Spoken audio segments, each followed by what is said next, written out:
everybody. I wanted to share an excerpt of a private lesson that I recorded on Zoom because I wanted to give you a sense of what it's like to work with me privately on learning to draw. And it's a really great part of a lesson about how to build a chimney on a barn or a house using two-point perspective, which is kind of a technical challenge. You'll hear my student speaking, and she's an adult, but she's new to perspective. So there are moments of confusion and moments where she connects the dots.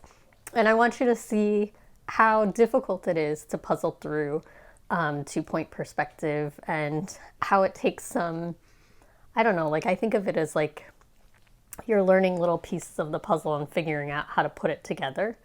So I wanted to share that with you all. I also might have a visitor or two that pops in. We might have a little bit of a Luna visiting, who is my friend's dog, and Safi. Saf. And this is my temporary foster, Miss Sapphire, who is getting adopted soon, despite her sad leg that is a little bit funky. Okay, so what we want to do is basically we built a box here, then we built a prism here, and we're going to build another box here for the chimney. Okay. And so I'm going to look at where does this corner align in relationship to something down here. And it looks like it's about the middle of the door. And so that gives me a clue as to where to line it up here. And I want it about here. And it could be that my proportions are incorrect. So lining it up with the middle of the door here is going to build it in a funny spot on the midline of this angle. But it looks like I lucked out and I'm not too far off.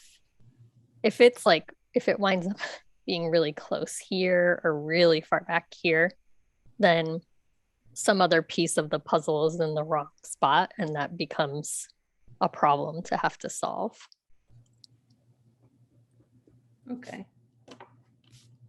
Okay, and so with that front corner, I'm then going to look at what are the angles. I'm going to particularly look at it here and here because with the gray, it's a little bit hard to see where the chimney meets the roof here.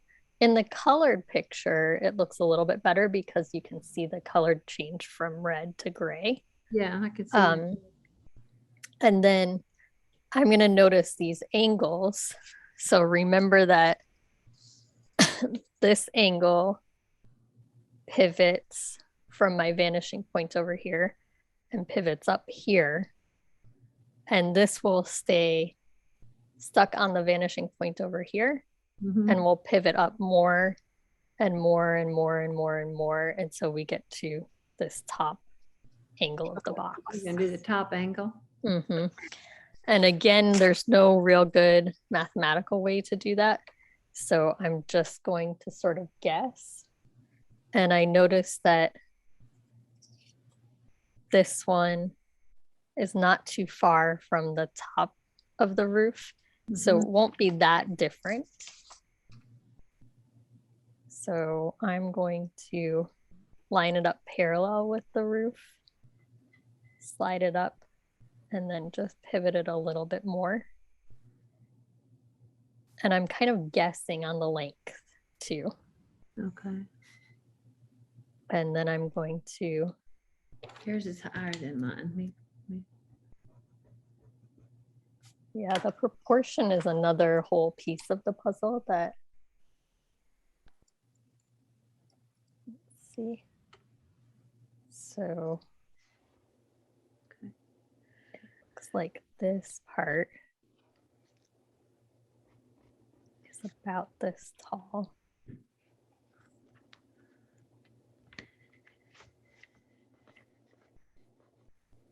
And then we'll build another prism on top of this box to build that pointy cap of the chimney, which is kind of unusual. I don't know why there's a cap. Maybe it's a vent and not a chimney. Are you ready for the other side? Mine needs to be taller. Just a second. Okay. I don't mean to rush you. Mine's just not tall enough. I had it and then I realized it wasn't right. So.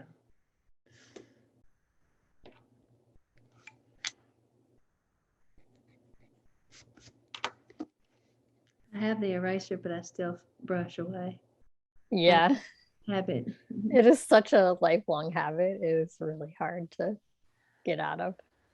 Okay, I think that's better. Okay. And so then this other side of the chimney is actually going to correspond to these angles here. So you'll remember that we have a vanishing point that's over on this side, and everything's been pivoting up from this vanishing point over here as it rises above the horizon line. So it will continue to pivot up higher on this side. And so what I like to do is kind of look at it like if I had my vanishing point connecting here, what is this angle?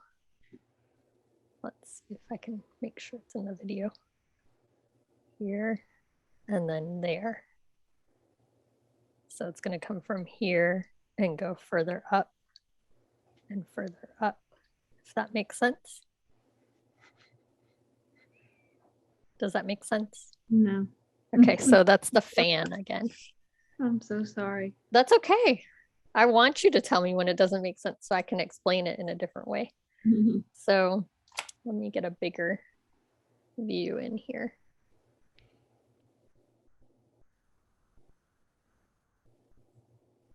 So we've got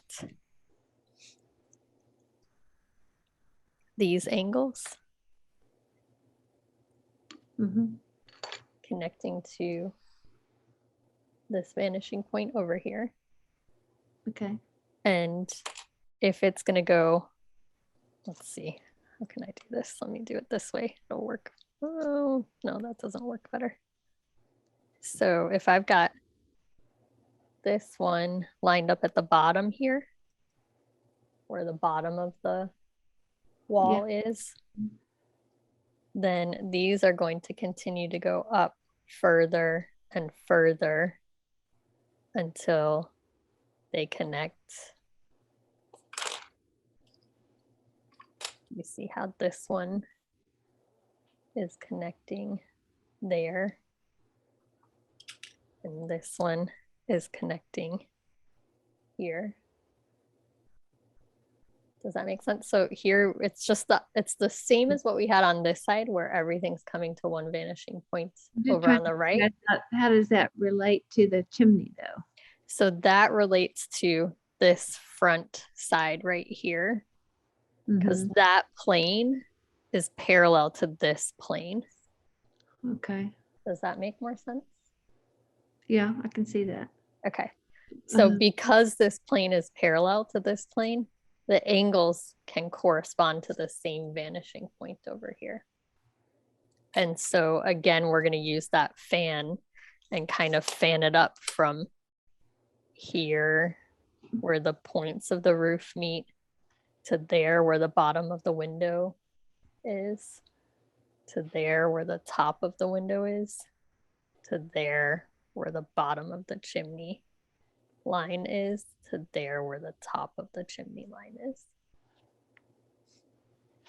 So the angle is just gradually getting steeper and steeper, pivoting from this one vanishing point over here. Okay.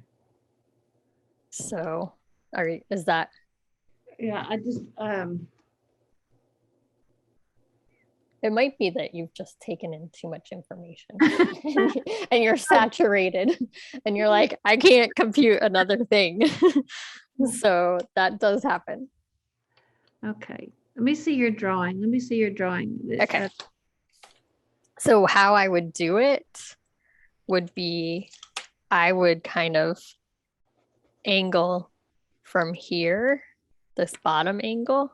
Mm-hmm. And then I know that this one goes up a little bit more, which is where the points of the roof connect.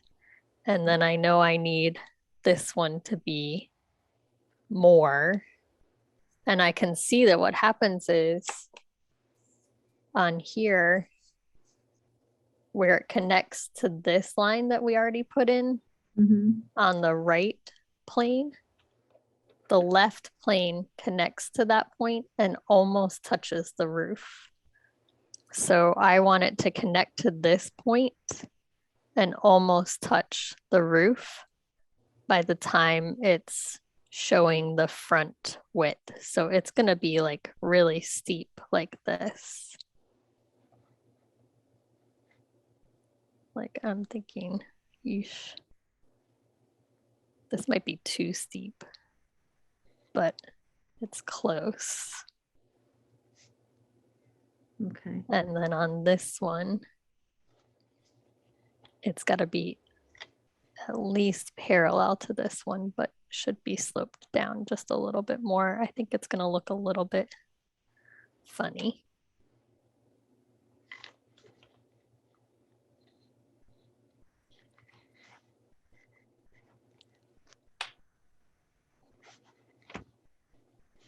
And then this vertical, when I really look at it, this side is narrower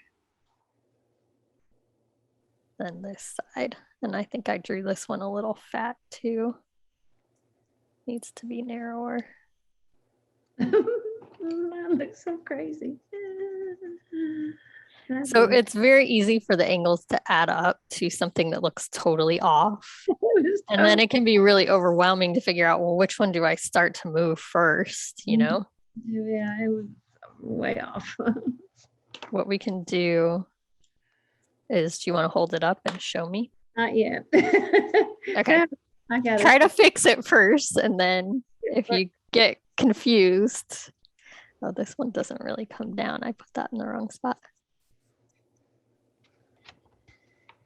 But what I want you to do is compare this to the ones, like when you get a chance to look at it this week, compare this one to the ones that you did by yourself and see if you can see the differences. I can see a huge difference. Yeah, because that's the like, and I'm actually really glad that you did those ones by yourself, because then you can really appreciate what we're applying by seeing what didn't work because you weren't applying it. And so I think you actually learn a lot more that way. Well, I just turned, for some reason, I just turned to, when I lifted it up to show you, the other one was on there and I went, oh, right. That's not good. And that's a big part of the learning process, is seeing parts that are working in perspective and then seeing parts that aren't working in perspective. Because before kind of getting this introduction, you might know that something looks wrong, but you won't know why. Exactly right. That's, in the beginning I said, I know it's not right, but I don't know how to fix it. Yeah. And that is still a battle that you will face throughout drawing your entire life. There are countless times that I look at a drawing that I've been laboring over for hours and I think I know something's wrong, but I don't know which part is wrong. But usually, somebody can walk in and say, oh, that left eye is bigger than the right eye. And I'll think, why, how could I not see that? But when you're staring at it for so long, sometimes it's really difficult to tell what is the thing that needs to be adjusted. And because it's all in relationship, one line is in relationship to the next and the next and the next, there's so many variables. It's just frustrating, but it's also kind of the fun of it. Like that's what makes it like addictive, where you really want to kind of nail it and get it right, because you kind of get in this groove where you're like, I gotta get this. I think that looks all right. Okay, good. So thank you all so much for watching. If you like this kind of interaction, you're welcome to sign up with me for private lessons, or hop on over to my website, lzmstudio.com, to get recorded videos that teach you more of these essential skills that you can do that's a much less expensive way to work with me is through my website. Also, if you have schools that are looking for drawing programs, hop on over to my other website, graphitesquad.com, and that's a program that's just for schools. It's good for kids ages 8 and up, and I would love to continue working with you all. Thanks so much for watching.